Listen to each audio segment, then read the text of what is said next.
नमस्कार, मेरा नाम चंदन हुआ और आप लाइव न्यूज़ ग्लोबल देख रहे हैं। अभी हम मौजूद है मुजफ्फरपुर के बैरिया में बीजी बुआया सरस्वती पूजा समिति, जो कि यहाँ पे एक अलग अंदाज में पूजा किया जाता है, अलग विधि व्यवस्था के साथ पूजा किया जाता है। तो इसी पर चर्चा करने के लिए मेरे साथ में है डब्लू कुमार जी यहाँ पे। सबसे पहले स्वागत है आपका चैनल पे। आपका भी बहुत बहुत स्वागत और आपके टीम को भी बहुत बहुत धन्यवाद यहाँ आने के लिए।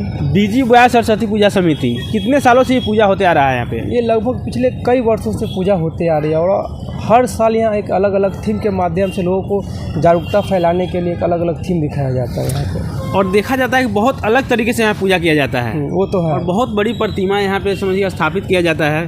तो इस पर क्या कहना चाहिएगा?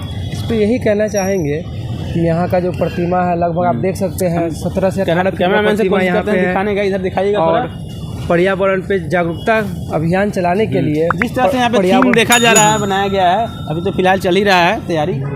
पेड़ पौधा यहाँ पे लगाया गया है, तो क्या इसका इस बार क्या उद्देश्य है? उद्देश्य यही है कि हम देशवासियों से कहना चाहेंगे कि अपने पर्यावरण का संरक्षण करें, पर्यावरण के प्रति लोगों को जागरूक करें। इसी के आपको दिखाना चाहेंगे, इधर पीछे देखिए, जैसे कि थोड़ा हट जाइएगा, एक लकड़ा यहाँ पे लकड़ा है हम, और ये एक पेड़ को मतलब काटने का कोशिश कर रहा है, दूसरा पेड़ उसको पकड़ के रो रहा है। कैसे मतलब एक कोई माता नज़दीक से दिखाइए, इधर आ जाइए।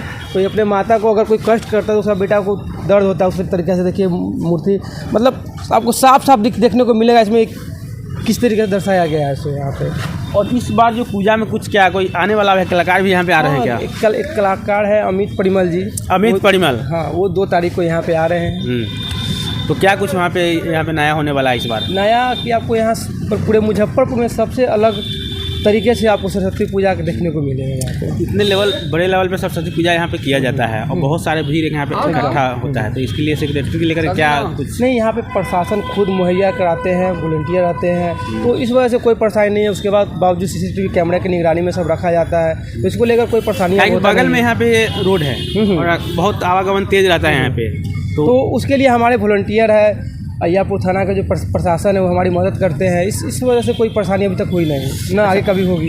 ये अच्छा, विसर्जन कब होगा यहाँ पे? यहाँ पे विसर्जन 4 तारीख को होगा और 3 तारीख का जो कार्यक्रम है यहाँ पे शिक्षा से वंचित जितने भी गरीब बच्चे हैं, गरीब तबके के लोग हैं, उसके बीच में पठन पाठन सामग्री का वितरण किया जाएगा। हाँ, साथ ही साथ बच्चों को जागरूक करने के लिए सांस्कृतिक कार्यक्रम के माध्यम से उनको बताया जाएगा कि शिक्षा से लोगों को क्या फ़ायदा है, यही सब। तो क्या कहना चाहिएगा जो लोग यहाँ पे देख रहे हैं अभी इस वक्त चैनल पे, उनसे क्या कहना चाहिएगा? आप लोग भी आइए, आप खुद देखिए, आप खुद बताइए कि यहाँ का मतलब पूजा लोग कैसा कर रहा है और कितना मेहनत से सभी साथी मिल के यहाँ का पूजा को सफल बनाते हैं। चलिए, इतना टाइम देने के लिए बहुत बहुत धन्यवाद। और पेज पे नए हैं तो पेज को फॉलो कर लीजिए, अगर चैनल पे देख ले तो चैनल को सब्सक्राइब जरूर कीजिएगा।